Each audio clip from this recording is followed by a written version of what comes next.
नमस्कार, शुभ समय। ssnews.in social media के क्षितिज पे भारत का संभवतः पहला ऑनलाइन चैनल,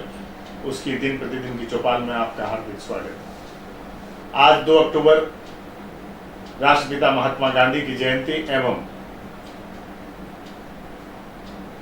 जय जवान जय किसान का नारा देने वाले स्वर्गीय प्रधानमंत्री लाल बहादुर शास्त्री जी की भी जयंती है। पिछले साल इसी दिन भारत के नवनिर्वाचित उस समय के प्रधानमंत्री आदरणीय मोदी जी ने एक अभियान शुरू किया, स्वच्छ भारत अभियान, और उन्होंने खुद अपने हाथ से कुछ सफाई अभियान चलाया और एक नारा दिया पूरे देश को कि 2019 2 अक्टूबर जब हम गांधी जी की 150 साल जयंती मनाएंगे, तब तक पूरे देश को एक स्वच्छ भारत और एक स्वस्थ भारत बनाने की हम कल्पना करें और स्वच्छता अभियान देश के कोने कोने में, गली गली में, नुक्कड़ नुक्कड़ पे ले जाने का उन्होंने एक आह्वान किया। हम देखें शुरू में तो ये काफी तेजी से आह्वान और ये अभियान चला और बाद में इसमें थोड़ी सी गति जो है मंथर हो गई। हालांकि पूरे देश में किसी न किसी प्रत्यक्ष अप्रत्यक्ष रूप से इस अभियान के नाम पर टैक्स की वसूली भी शुरू हो गई और इसका प्रचार प्रसार भी हो रहा है। लेकिन जब डाउन द लाइन, हम जो एक्चुअल जीरो लाइन पे हम जब देखते हैं काम कहीं हो रहा है तो शायद नहीं हो रहा है, और जो काम हो रहा है तो उसकी शायद फॉलोअप नहीं हो रही है। और उदाहरण के तौर पे हम कहें कि गांव में ग्रामीण विभाग में टॉयलेट्स वगैरह शौचालय बनाने की जो बात थी इस अभियान के दौरान, साफ सफाई के रखरखाव के लिए कुछ जगहों पे बने, लेकिन ये नीति नहीं बनी कि उनको शौचालय बनने के बाद उसका संचालन, उसके लिए पानी की व्यवस्था, साफ सफाई की व्यवस्था कैसे होगी। नतीजा ये हुआ साल 6 महीने के अंदर ही जो नवनिर्मित शौचालय थे वो गंदगी की एक खान बन गए, वहां पे गंदगी का वातावरण हो गया, उसका कोई देख रेखाव नहीं है, उसकी कोई ठोस योजना नहीं थी। ये एक उदाहरण की मैंने बात कही। उसी तरह से स्वच्छता अभियान जो है एक औपचारिकता रूप से रह गया। कहीं कहीं तो हमने देखा कि काफी ओछेपन पे भी आ गया। दिल्ली में हमने देखा कि किसी दल विशेष में नाम नहीं लेना चाहता, उसके नेता अपनी फोटो खिंचाने के लिए वहां की महानगर पालिका की गाड़ियों से पहले वहां कचरा रोड पे फेंकवा दिए, बाद में अपने मुंह पे पट्टी बांधकर खुद वहां पर जाके डिटोल से हाथ धोकर वो कचरा उठाने के फोटो खिंचवाने लगे, बाद में उसको फिर कचरा, यानी कचरा नहीं है वहां कचरा फेंकवा करके कचरा उठाने की फोटो खिंचवाना। इस तरह के हल्के वातावरण का भी निर्माण करने का काम कुछ लोगों ने सस्ती लोकप्रियता के चक्कर में किया। ये बिल्कुल निंदनीय है, इस तरह की घटनाएं नहीं होनी चाहिए। ये एक स्वच्छ अभियान जो है इस देश के स्वास्थ्य को संबंधित रखता है, इस देश के पर्यावरण से संबंध रखता है और इसको बड़ी गंभीरता के साथ लेना चाहिए। इसको किसी एक दल विशेष या एक नेता विशेष से नहीं जोड़ना चाहिए। ये एक हिंदुस्तान की संस्कृति है स्वच्छ और स्वस्थ जीवन जीना, तो उसको उससे जोड़ते हुए हम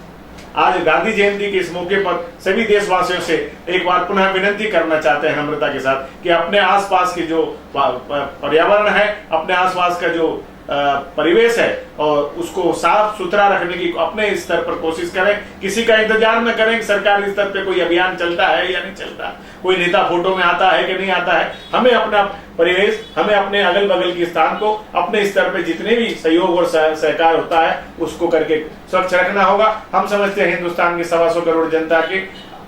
आधे भी लोगों में अगर ये भावना पनप गई तो ये स्वच्छता अभियान अपने आप सफल हो जाएगा और हमें 2019 तक का इंतजार नहीं करना होगा। 2016 अक्टूबर में 2 को जब हम वापस गांधी जयंती मनाएंगे, संभवतः पूरा देश स्वच्छ हो जाएगा, अपने आप हो जाएगा। किसी की प्रेरणा की और किसी की अभियान की जरूरत नहीं होगी। ये स्वयं प्रेरित अभियान से हम समझते हैं कि देश साफ सफाई की तरफ बढ़ जाएगा और स्वच्छ भारत का निर्माण हो जाएगा। अब रही बात, बहुत दुखद बात है कि जय जवान जय किसान का नारा देने वाले हमारे लोकप्रिय स्वर्गीय प्रधानमंत्री लाल बहादुर शास्त्री जी की जिस संदिग्ध अवस्था में रसिया के अंदर मौत हुई 1965 के दौरान, उसकी आज तक कोई गंभीरता के साथ जांच पड़ताल या उसकी जो जिसे कहते हैं डिटेल्स जनता के सामने रखी नहीं गई। और आज हमने देखा कुछ दिनों पहले उनके जो पुत्र हैं, जिस तरह से नेताजी सुभाष चंद्र बोस के बारे में उनके परिजन मांग कर रहे हैं डी क्लासिफाई करके उनके मौत से संबंधित सारी फाइलों को जनता के सामने सार्वजनिक किया जाए। उसी तरह से अनिल शास्त्री जी जो लाल बहादुर शास्त्री जी के छोटे पुत्र हैं, उन्होंने भी मांग की है कि मेरे पिता के मौत से संबंधित सारी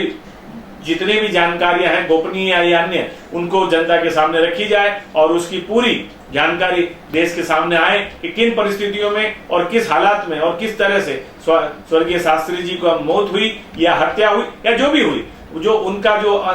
निधन हुआ, उन परिस्थितियों की वो गंभीरता के साथ पूरी डिटेल जानकारी देश की जनता के सामने रखने की मांग अनिल शास्त्री जी ने की है। मुझे ऐसा लगता है कि ये देश की जनता भी चाहती है कि अपने उस लाडले सपूत का जिस तरह से निधन हुआ विदेश की धरती पे, हिंदुस्तान और पाकिस्तान के अंदर समझौते की वार्ता चल रही थी, उसके लिए वो गए हुए थे और अचानक वहां मॉस्को की धरती पे उनका मृत शरीर उनके कमरे में पाया गया। तो ये जो संशयपद स्थिति में जो उनका निधन हुआ है, देश की जनता जानना चाहेगी कि किन हालात में और किन परिस्थिति में और किस कारण स्वर्गीय शास्त्री जी का निधन हुआ। इसमें कोई गैरवाजिब मांग अनिल शास्त्री जी ने नहीं की है और